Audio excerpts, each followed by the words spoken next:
O nome desse podcast é Dilemas. E como é que faz para as pessoas mandarem seus dilemas pra gente? Querida Luanda. Super fácil. Fala. Escreve para oi@pedrinfonseca.com.br ou para luabarros@redeamparo.com.br. E para você que ainda não se acostumou e ainda chama ele de cowboy, não é caboge. Solta a vinheta, caboge. Dilema vem do latim. São duas premissas, pontos de vista contrários. E aí, ao ceder ou negar uma delas, se chega a um novo lugar. Um problema Que é um confronto entre duas soluções. No dicionário hipster, treta. Situações embaraçosas. Dilema É um problema a ser resolvido, ou não. a ser entendido. Putz, discordo.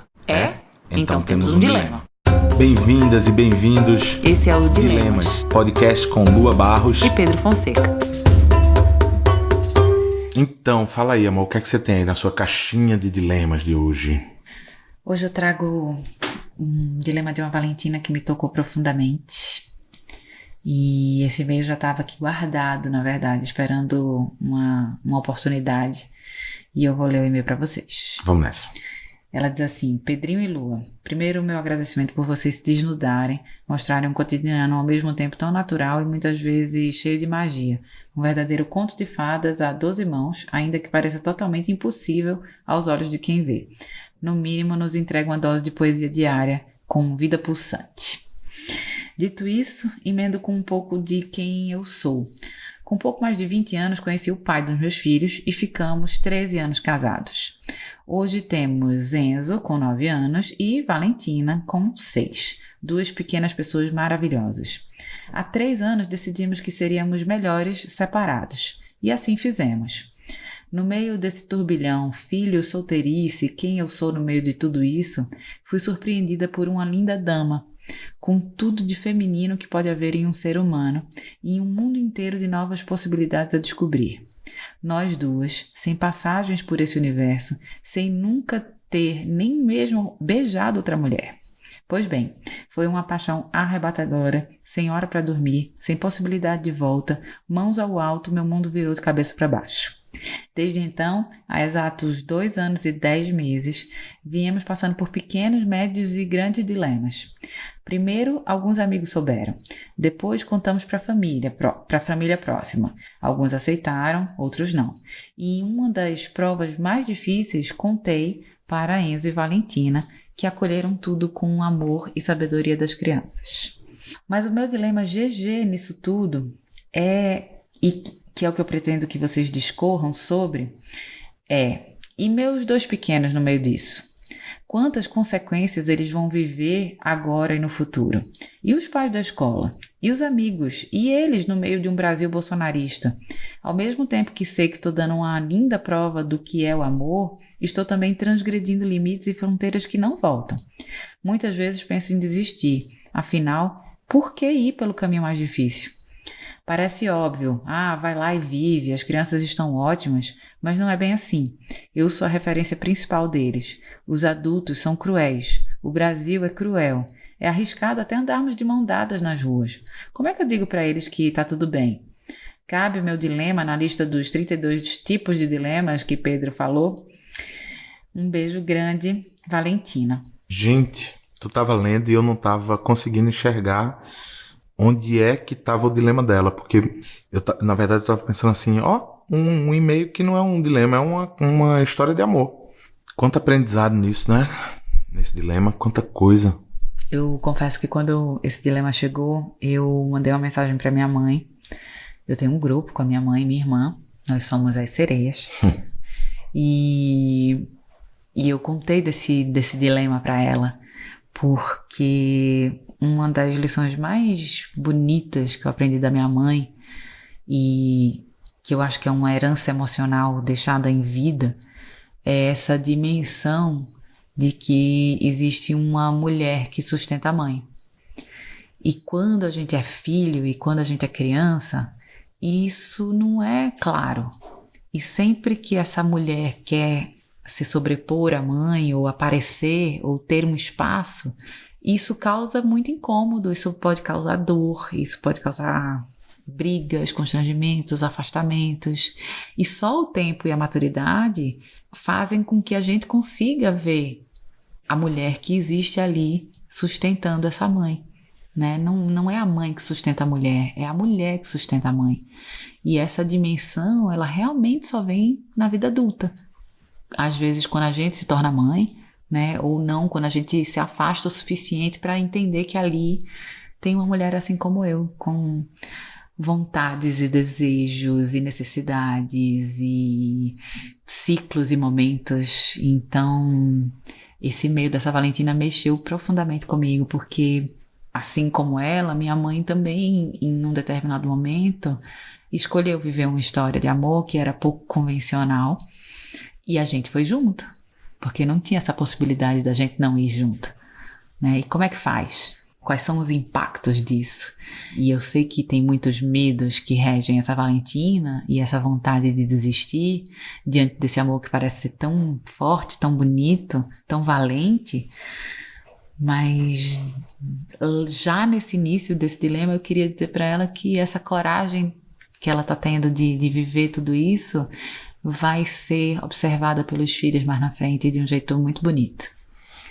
Enquanto você estava lendo o e-mail, e aí lá no começo, né, quando ela falou do término da relação, do casamento dela, depois de 13 anos, eu achei que o dilema ia aparecer ali. Mas aí, na narrativa dela, estava vendo tanta maturidade, e ela falando, a gente percebeu que seria melhor se estivesse separado. Eu disse, não tá aí o dilema, eis que aparece essa dama, né? E ela fala desse dilema em relação aos filhos, principalmente, né? Ao Enzo e a Valentina dela.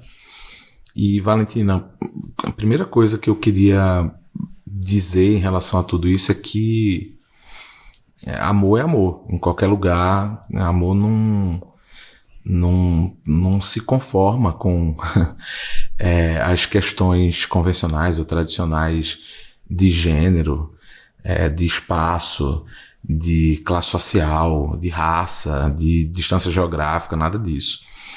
Por outro lado, e falando adorei essa metáfora da mulher que sustenta a mãe, muita gente se reporta ao amor como se ele fosse uma base sólida para que a gente, em cima dele, leve a nossa vida, né? Com alguém ou com alguém, ou né? Independente das relações, como elas surjam na vida da gente. Agora, na verdade, eu sinto que o amor, na verdade, ele é um sentimento que ele é consequência. Eu gosto de usar a metáfora da laje, assim. O amor, ele é a laje já pronta, né? Aí a gente vai lá, coloca a piscina de plástico, no verão pega uma mangueira ou balde, enche aquela piscininha e fica ali curtindo o sol. Mas ele, para existir, essa laje, para existir, ela é que precisa estar amparada em vários outros sentimentos, emoções, né? O respeito, a admiração, as fortalezas que a gente vai adquirindo a partir das nossas vivências e repertórios, na construção de casal, o entendimento daquilo que se assemelha e tem afinidade com a gente, aquilo que diverge, que constrói na diferença as opiniões da gente. Então, quando eu ouço o dilema dela e ela fala que é o dilema GG, eu fiquei até feliz que o dilema GG dela é esse, no fundo, porque eu vejo um amor que ele é uma laje construída há 2 anos e 10 meses, é isso que ela falou? Isso. Há 2 anos e 10 meses, essa laje está pronta, vem aí o verão para encher a piscininha, e o importante é checar sempre esses alicerces, ver se a viga não entortou, ver se não tem uma pilastra de madeira foi colocada para sustentação de alguma cicatriz, né? São as nossas cicatrizes nas relações. Se elas não precisam de um reparo, alguma coisa assim. Então, esse entendimento de que esse lugar que o amor encontrou na sua vida, Valentina, ele por si só, ele já é um lugar pronto, muito para que tudo aconteça ali, para que né? para que esse balé com os filhos aconteça. Agora, indo para a questão específica dos filhos e o momento, ela falou país bolsonarista e tal. Valentina, esses caras, eles não são eternos, eles não têm nem fôlego nem inteligência para perdurar. Vai passar, isso é um tempo e vai passar. Mas o importante, ela falou do medo de andar de mãos dadas, e eu não consigo nem dimensionar o que é esse medo. Isso é muito maluco, É né? muito violento a pessoa dizer que sente medo de andar de mãos dadas. Ou seja, eu sinto medo de demonstrar o amor. Eu sinto medo de pegar uma Polaroid da minha laje e mostrar num determinado círculo de conversas. Quando ela fala que a família próxima, ela diz isso, né? Teve gente que aceitou e teve gente que não aceitou, Isso. reagiu mal. Assim. Eu não consigo perceber muito bem qual a razão por não aceitarem. Eu consigo entender muito bem a razão daqueles que aceitaram. Que é pedir pra ver essa Polaroid dessa laje de vocês e dizer, pô, velho, me convida pra ir lá no verão tomar esse banho de piscina. A gente tem falado muito aqui em casa sobre essa questão dos preconceitos, né? Onde é que isso tudo nasce.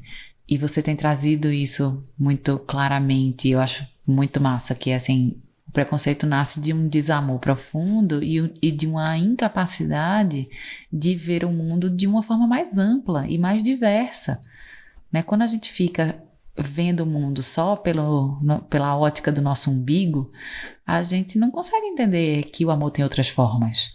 A gente acha que amor só pode ser aquele bíblico, né? Aquele que está posto, aquele que é o cristão, o reconhecido pela igreja e que carrega esse formato, né? Mas é muito bonito a gente pensar que amor é outra coisa, é de outra natureza. Então, quando eu li esse e-mail, eu fiquei muito emocionada pela coragem dela porque diante de filhos, a gente repensa mesmo se vale a pena ou não vale a pena a gente se entregar para certas coisas, a gente viver certas coisas.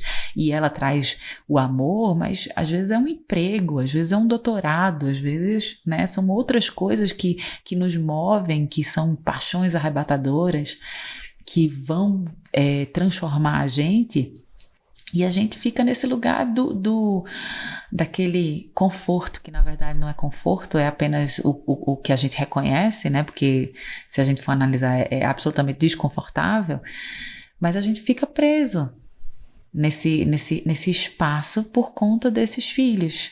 Eu sinto que quando os filhos da gente,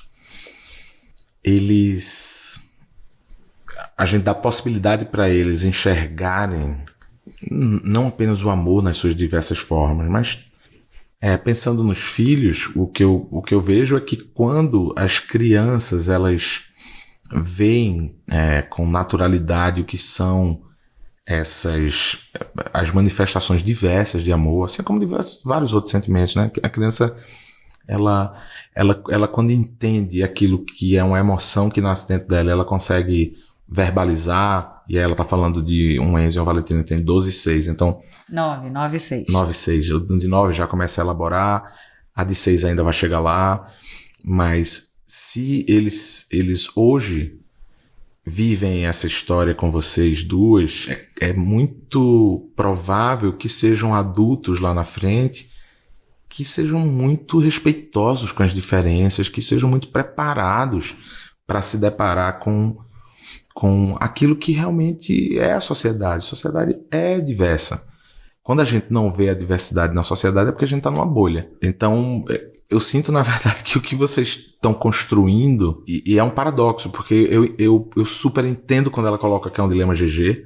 Por outro lado, eu falo, putz, que bom que as crianças, depois dessas conversas que vocês tiveram, depois de um processo que me pareceu de uma separação tranquila, o encontro desse seu novo amor, as crianças, elas ouvindo essa história por você, é tão importante tudo isso. Essa é uma construção de diálogo, tem tanta coisa entrelaçada, essa construção de diálogo, das transparências, sabe? É tão poderoso. E pensando, né, que as crianças vivendo tudo isso com essa serenidade que ela... Bom, o e-mail é um e-mail super sereno, né? Tranquilo, leve.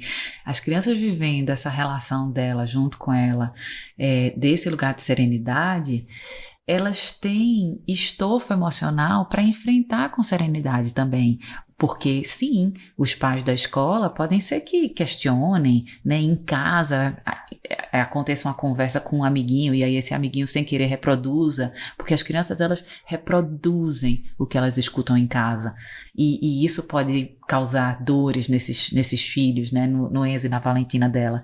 Mas, de verdade, se elas encaram essa relação que é uma relação que me parece muito bonita, me parece sólida, consolidada, construída nesses alicerces que você falou de respeito, de admiração, as crianças elas têm estofo para encarar e para lidar com isso de forma muito natural. Então, eu não vejo como um problema absolutamente, eu vejo como um ganho.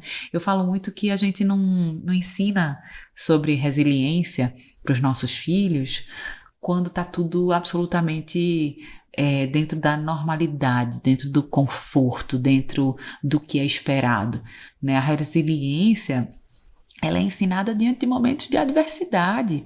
Então, se elas estão vivendo uma história de amor que não é uma história de amor, que ela é o que é esperado pela sociedade, né? É uma história de amor adversa. O que está sendo passado para as crianças a gente enverga, mas a gente não quebra. A gente tem capacidade, a partir disso, de se fortalecer e de olhar o mundo de uma perspectiva que ela é muito mais incrível e muito mais real. Como você falou, a diversidade, ela existe. Sim, e essa instituição sociedade, ela é composta por seres humanos como nós. Tão diversos quanto somos aqui dentro até dos próprios casais, né? Então, talvez a sociedade é que precise encontrar uma resposta para o comportamento agressivo diante da diferença. Isso não pode ser admitido. O que pode ser admitido é entender, vamos lá, tantas coisas aí que agora me ocorrem. Assim, eu lembrei agora ontem eu vi um vídeo de casamento, tardiamente, eu vi um vídeo do casamento de duas amigas em Fortaleza. Ai, minha Nossa Senhora! O vídeo mais bonito do casamento que eu já vi. Elas casaram num lugar incrível, que é a Vila Moitas, na praia de Moitas, no Ceará, que é um lugar lindo, lindo, lindo. E o casamento delas duas aconteceu lá, dessas duas Valentinas. E esse vídeo é lindo, é um vídeo que tem 8 minutos de duração, porque ele intercala, ele não é um vídeo convencional de casamento, ele é quase que um mini-doc, que fala da festa que aconteceu, mas... Fiquei com vontade de casar. Mas... Vai fazer alguma coisa esse final de semana? Não. E aí tem um dos momentos que intercala as falas dela, até as falas durante a própria cerimônia. E tem uma das Valentinas que pega o microfone, tá super emocionada, e ela fala assim, aqui não é só um momento de celebração, é isso fortemente na gente, mas é também um gesto político. E é lindo entender que isso é um gesto político, é um recado que se dá de como você resolve valorizar a sua existência, né? Diante da sociedade. E imagino, mas apenas imagino, porque eu não sei o que tá no papel que essa Valentina ocupa, imagino sim que seja conflituoso, logo de cara, no sentido de ter ainda esses resquícios de um modelo antigo, tradicional, que questiona o que é diferente, mas a gente precisa lutar contra isso, é nessa hora que entra o gesto político. Entendo também, quando ela, ao mesmo tempo que a gente tá aqui se emocionando e tá indo com vocês para essa laje, para a piscininha, entender quando ela coloca os medos em relação a como as crianças vão enfrentar isso na escola, nas ruas e etc. Até por esse fato, por ser um gesto político, ele pode ser confrontado. Não que isso seja justo, ou seja leal, Exato. Ou que seja válido, ou que devesse ser aceito ou permitido nesse questionamento, mas as crianças vão se deparar com isso. Vão. E sabe o que eu penso? Que eu no meu trabalho eu sou muito questionada, né? Lua, você fala de afeto, você fala de amor, mas e o mundo? Né? Eu vou dialogar com meu filho, eu vou me propor a dialogar com meu filho, a resolver questões desafiadoras com meu filho a partir do diálogo, mas o mundo lá fora tá dando porrada, né? E aí é muito maluco você pensar que dentro de casa, nesse reduto que é para ser o reduto mais de maior confiança, de maior vínculo, você estabelecer como base desse vínculo a violência ou a agressividade. Então essas crianças elas têm a oportunidade de ver a resistência acontecendo, a resistência política, a resistência da existência através do amor. É muito lindo. É muito potente isso, sabe? Óbvio que dá medo, óbvio que pode ser violento em alguns momentos, né? O Brasil, a gente falou isso assim, vai passar essa fase, mas tá duro ver e acreditar que vai passar. Todo dia a gente é surpreendido com uma barbárie. Mas é isso, respiremos e a gente precisa abastecer dessas histórias que compõem a nossa história, dessas histórias de amor, dessas histórias de afeto. Então, ela fala assim, muitas vezes penso em desistir, afinal, por que ir pelo caminho mais difícil? O caminho do amor, ele pode sim parecer o mais difícil, mas ele é o que leva a gente mais longe. Construir uma laje dá trabalho, Valentina. Sabe o que eu pensei aqui agora? Esse processo de vocês, Valentina, e quando você vai para esse papel de mãe e se preocupa com as crianças, que são seu filho, sua filha, deve vir um monte de pensamento aí, desses medos devem aflorar, né? E eu fico pensando no seguinte, o que você está construindo como mãe dessas duas criaturinhas e o que vocês estão construindo a partir dessa história de amor, talvez seja em conjunto, né, com a existência dessas duas crianças e a participação daquelas pessoas que estão ao lado de vocês, né, que vivem isso com vocês, seja uma história de muitas transformações que vão acontecendo, ora muito rapidamente, ora com mais elasticidade no tempo, mas é uma história de grandes transformações. Vocês duas também vão se transformar nesse amor e vão se aprofundar em compreensões que hoje talvez estejam nebulosas. E aí eu lembrei de uma coisa e eu queria pedir a permissão para sugerir, na verdade, que é o seguinte, as crianças elas vão crescendo e vão sendo abastecidas, seus repertórios, por aquilo que elas vivem, por aquilo que a gente dialoga com elas, aquilo que elas ouvem. É por isso que é tão importante que esse papel de mãe esteja sempre muito claro para elas entenderem, te ouvirem e se sentirem seguras e confiantes, como Lua falou. Mas, na verdade, muita coisa se perde na memória porque são crianças, né? Absorvem umas coisas, outras se perdem. Quando o João nasceu, eu resolvi escrever cartas para ele. E eu acho que por muito tempo havia uma dúvida na minha própria cabeça, que era para quem eu estou escrevendo isso. E eu descobri ao longo de muitos anos, porque João agora já está perto dos 12, eu descobri que no fundo eu escrevi as cartas para muita gente. Eu não escrevi as cartas para João, depois para Irene, depois para Tereza, depois para Joaquim, apenas. Eu escrevia para eles 4, mas eu escrevia para mim mesmo. Eu escrevia para a Lua, eu escrevia para os amigos e amigas que cercam a gente, porque era um jeito de deixar registrado determinados momentos que foram relevantes na construção humana dessas crianças e da gente que estava em torno delas. E se é preciso realmente uma vila para crescer uma criança, vocês hoje têm talvez essa missão de entender que esse papel, ele é um papel seu como mãe, da sua companheira como esta companheira, das amigas, dos amigos, dos familiares e das pessoas na sociedade que dialogam com quaisquer diferenças que possam acontecer nos formatos tradicionais ou não, enfim. Mas que talvez registrar isso para seu Enzo e sua Valentina, que hoje tem 9 e 6, seja um jeito muito bacana de, no futuro, eles olharem para a história de vocês de um jeito que não seja apenas um jeito memorial. Aquilo que eles viveram com vocês, vivenciaram com vocês e que ficou registrado. Mas até de coisas que talvez tenham passado em branco ou coisas que vocês não quiseram dizer num determinado momento porque eles ainda eram muito novos. Muito bom isso.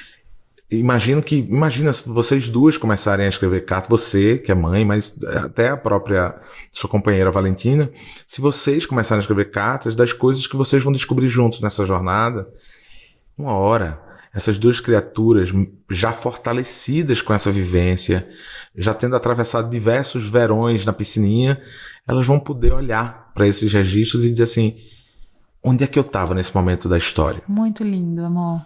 E, bom, enfim, só uma sugestão porque é uma coisa que eu faço até hoje. Algumas pessoas perguntam, né? Você pensa como vai ser quando as crianças lerem? E eu não paro pra pensar nisso. Mas o engraçado é que eles já estão lendo, né? Agora porque, já estão lendo, como inclusive. tem o livro, né? João, quando começou a ler, se agarrou no livro. Irene também. E sabe uma coisa que eu queria... Você fez uma sugestão, eu queria dar outra sugestão. Se você é um Enzo ou uma Valentina, que os seus filhos estudam na escola do Enzo e da Valentina, dessa Valentina que nos escreveu, ou se na escola do seu Enzinho e da sua Valentininha tem algum casal homoafetivo, chama pro churrasco. Ah, olha. Chama pro aniversário. Festa do pijama. Chama pra festa do pijama. Chama pra um almoço no domingo. Se aproxima e entenda que ter essas pessoas que compõem um cenário que ele é um pouco mais diverso do que você está acostumado, essas pessoas elas são importantes para que você amplie seu olhar sobre o mundo, sobre você mesma. Então, se você de alguma maneira se incomoda com esse tipo de casal, olhe para o seu incômodo. Olhe para esse julgamento que você faz, porque ele diz muito mais sobre você do que sobre a outra pessoa, né? A gente precisa trazer essa diversidade para dentro de casa, mesmo sem o menor medo. Essa diversidade, ela nos compõe. Seja, a gente tá falando aqui de um casal gay, né, de 2 mulheres, mas pode ser uma criança com algum tipo de deficiência, pode ser uma criança com algum tipo de diagnóstico, né, desses tantos que tem por aí. Assim, se aproxime, acolha, porque a vida é muito cíclica, né, e sabe-se lá o que acontece ali na frente, sabe-se lá por quem você vai se apaixonar. Então, esse exercício eu acho que é muito legal. E essa geração que vem aí, ela não tá pra brincadeira. Ah, não tá mesmo. Ele já tem uma capacidade de observação e de compreensão sobre aquilo que é diferente muito mais evoluída que a nossa, quando a gente estava na idade deles. Então, não há como sustentar que o futuro seja igual ao que a gente tá vivendo agora. Careta. Primeiro que o futuro não existe. O futuro, na verdade, vai ser um tempo que vai ser o presente dessas crianças. E aí eles vão fazer o que eles quiserem. Eu amo pensar isso, adoro quando você fala sobre isso. Eu tô escrevendo o tratado sobre a abolição do futuro. O futuro não vai, não passa a não existir mais no meu vocabulário logo em breve. E Valentina... Nossa, isso dá um belo dilema. E Valentina, na verdade agora eu vou me referir às duas. Valentinas... Dá frio na barriga, né? Eu imagino, dá esses medos todos, medos profundos que, como eu disse e repito, eu não consigo nem imaginar quando você fala essa vontade de desistir. Não tenha vergonha de dizer não, que dá essa vontadezinha de desistir, porque quando a gente manifesta a nossa vontade de desistir, é onde as pessoas estão atentas a nós, elas manifestam o seu carinho, o seu afeto, o seu amor por nós e dizem, não desista. Então o que eu te digo é, não desista. Não desistam. Não desistam. Não desistam. Eu sou muito poliana romântica e o bem vence o mal, espanto temporal, porque se eu deixo de acreditar na força desse amor e do afeto, eu deixo de existir. Então, seu e-mail foi muito, muito especial. E eu espero que falar sobre isso aqui hoje, nessa quinta-feira, toque outras pessoas como me tocou e como eu sei que tocou o Peu também. Adorei esse recado para os pais da escola, né, chamarem para o churrasco. Essa mensagem, ela precisa ser muito clara para a sociedade. Ela precisa ser muito clara aqui no Dilemas hoje para você que tem uma relação heteronormativa. Sim. Observe as relações homoafetivas como parte do que a gente é como humanidade. Ponto final. Acabou, não há o que discutir sobre isso. Essas relações, elas existem e elas são absolutamente viáveis. Elas são poderosas como as relações convencionais, heteronormativas. Elas são iguais porque elas estão, de novo, construídas sobre alicerces que são semelhantes, de respeito entre duas pessoas, de admiração, de reconhecimento de fraquezas e fortalezas, sombras e luzes. E aí o ser humano, quando enxerga isso no outro e entende que isso se potencializa no amor, já é o suficiente para que esse amor exista, sobreviva e seja respeitado. Eu agora vou... Já temos a vinheta da suposta pergunta do ouvinte? Ai, acho que não temos ainda. Mas então, suposta pergunta do ouvinte. Suposta pergunta do ouvinte. Lua, como é que eu falo sobre isso com os meus filhos?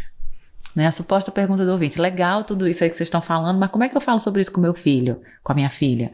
E eu adoro contar essas histórias, assim, quando eu falo com o João, com as meninas não, porque as meninas são muito pequenas e, enfim, criança não namora. Mas com o João, que já tá numa fase que começa a demonstrar certos interesses, ainda não tá lá não, mas já aponta para esse lugar, eu tenho normatizado uma frase que é: não, filho, porque quando você tiver seu namorado ou sua namorada, a gente não sei o que lá, não sei o que lá. Então, assim, isso tá no meu discurso e tá no meu coração verdadeiramente, assim, não é uma falácia. Eu acho que isso pode acontecer porque pode acontecer. E eu normatizo isso na minha fala para João. E vou normatizar para as meninas quando chegar a hora. Porque isso é o normal. Ai, Lu, mas você deseja... Eu não tenho que desejar nada. Porque não é sobre a minha vida, é sobre a vida dos meus filhos, né? Então, que essa seja uma conversa que aconteça muito fluidamente, porque pode ter certeza que seu filho ou sua filha, ele vai ver e reconhecer isso no mundo. Então, não tem por que você temer. E é até engraçado isso que João, ele não mexe nem um pelo da sobrancelha quando ele escuta isso. Seja de Lu, seja de mim. Não. Não há nenhuma surpresa quando a gente fala... Não, então quando você tiver seu namorado, e a gente for viajar e a gente fazer isso, ele não mexe uma sobrancelha. É tipo, pra ele é natural, né? Acho que vem de duas coisas. Eu acho que vem da nossa fala, que ela é uma fala e ela também reflete aquilo que a gente sente. E vem também do fato da gente ter amigos e amigas que vivem relacionamentos homoafetivos. Sim. E que nunca houve qualquer estranhamento. Nada. João, tem um negócio que é João, primeiro filho, né? Desde pequenininho, ali teve aqueles 4 anos sozinho, depois Irene, enfim. As surpresas na vida dele foram chegando aos poucos. Mas João sempre foi aquele primeiro filho que a gente tava sempre com ele nos lugares, com as pessoas. Então, nós éramos o único casal com filhos. O único casal com filhos da nossa roda. Então, João ele foi conhecendo nossos amigos e foi descobrindo ele próprio também essas relações. Sim. Então, voltamos ao churrasco da turma, né? A partir do momento que isso faz parte da rotina de uma criança, não há estranhamento. Uma coisa somente aqui para voltar que eu fiquei pensando é na perspectiva das crianças, né? Como a gente fala na fotografia, baixando a câmera pro olho da criança. Que é o que os amiguinhos falam com eles, ou como tratam isso e como eles próprios reagem. A reação deles, ela vai ser diretamente relacionada à maneira como vocês vão cuidar desse assunto e eles terem confiança e autoconfiança. Sim. Do ponto de vista deles, é isso. As reações deles vão estar sempre alinhadas com isso, com essa construção. A gente não sabe o que acontece com a reação das outras crianças. A gente não tem como controlar isso. Mensurar. Só que criança é um bicho curioso. E criança vai lá e pergunta mesmo. Criança pergunta. Uma criança, quando ela é deparada, você falou um momento aí, né? De uma pessoa com deficiência, uma criança autista, alguma coisa desse tipo. As crianças perguntam. Sim. Ele fala pouco? Por que ele fala assim? Por que ele anda assim? Por que não sei o quê? Crianças perguntam. E essa curiosidade, ela é natural. Se essa curiosidade também obtiver respostas da parte de vocês, seja convidativa, cara, essas outras crianças vão levar para casa delas uma mensagem poderosíssima. Uma mensagem que o Enzo da minha turma, ele tem, a mamãe dele tem um papai, mas a mamãe dele é casado, namora, com uma Valentina. E aí os pais, a partir dali, quando manifestaram a sua opinião, a criança já levou para casa a informação e tem um filtro que é o filtro de... Não, mas o que é que tem de diferente, né? Nisso? Exatamente. E aí a gente vai espalhando, né? A gente vai disseminando isso que é o respeito ao amor em suas quaisquer formas. E talvez o principal recado desse dilemas, Valentina, apesar de ter sido você que mandou o e-mail, ele seja até mais para as pessoas que vivem relações heteronormativas. Com certeza. Talvez o recado maior vá para os casais ou as pessoas que estão ouvindo aqui a gente e que possam nutrir algum tipo de estranhamento. Não há que se ter estranhamento. É a mesma coisa, o amor muda o CEP. muda onde essa laje foi montada. O que segura essa laje é igual. Eu só consigo pensar, tô aqui cantando mentalmente Johnny Hooker, Flutua, acho que é esse o nome da música. Coisa linda. Que eu amo essa música, e o clipe é emocionante, assim, é muito lindo e conta uma história de amor. Ouçam, escutem. É pernambucano, né, gente? Desculpa. Mas é isso, assim, fica esse recado para que a gente normatize o amor, sempre. Coisa linda, isso aí.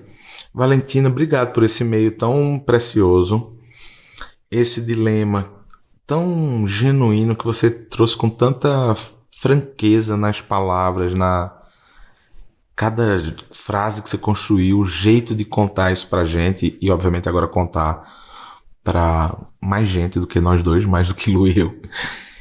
É muito, muito bom receber esse dilema assim. Confesso que eu ainda fico pensando que quando você fala do seu dilema GG, eu fico pensando mais em quanta solução e aprendizado bacana vem desse dilema. Ou seja, como ele pode ser convertido em tantas coisas legais e que deixem de ser dilemas. Talvez esse programa seja sobre isso, né, gente? Entra dilema e sai outra coisa, né? Ai, acho Será? que é bom. Acho que é bom. Acho boa essa perspectiva. Uma oficina, Uma talvez. oficina de artesanato. A pessoa chega com um dilema, que é aquela argila, e a gente devolve com aquele cinzeirinho. Prontinho. Lembra que a gente fazia um vaso? Ai, muito bom. Obrigada a todo mundo que manda e-mail. Esse e-mail, para vocês terem uma ideia, foi mandado em setembro. E a gente só conseguiu gravar Comecinho ele de agora. setembro, né? Dia 2 de setembro. E a gente só conseguiu gravar ele agora, porque realmente tem chegado muita coisa legal. E a gente faz um esforço de ler absolutamente tudo. Alguns a gente já responde. Alguns não são dilemas. Verdade. Alguns não são dilemas. São, Poucos, mas chegam alguns que não são exatamente dilemas, né? que são desabafos. E a gente responde. É muito legal. Essa semana, hoje, você recebeu um áudio, né? Vários áudios comentando o dilema número 13. Foi. Que foi 12 muito... áudios de uma pessoa. E eu achei sensacional, porque o dilema ele acontece aqui nessas plataformas, né? Não tem interação da gente com as pessoas, mas a conversa continua por e-mail, continua pelo Instagram, e é demais isso. A gente adora. Então, mandem seus dilemas pra gente, comentem os dilemas, compartilhem, mandem pros amigos, porque é muito bom, tá sendo muito gostoso fazer isso. E divulguem os dilemas, ou seja, espalhem a boa nova. Eu ouvi amém? Ouvi amém? Amém, Caboge. Amém. Eu ouvi amém, Caboge. Solta a vinheta. Muito obrigado, gente. Um beijo. Até quinta, hein? Dilemas. Mostre os seus que a gente mostra os nossos.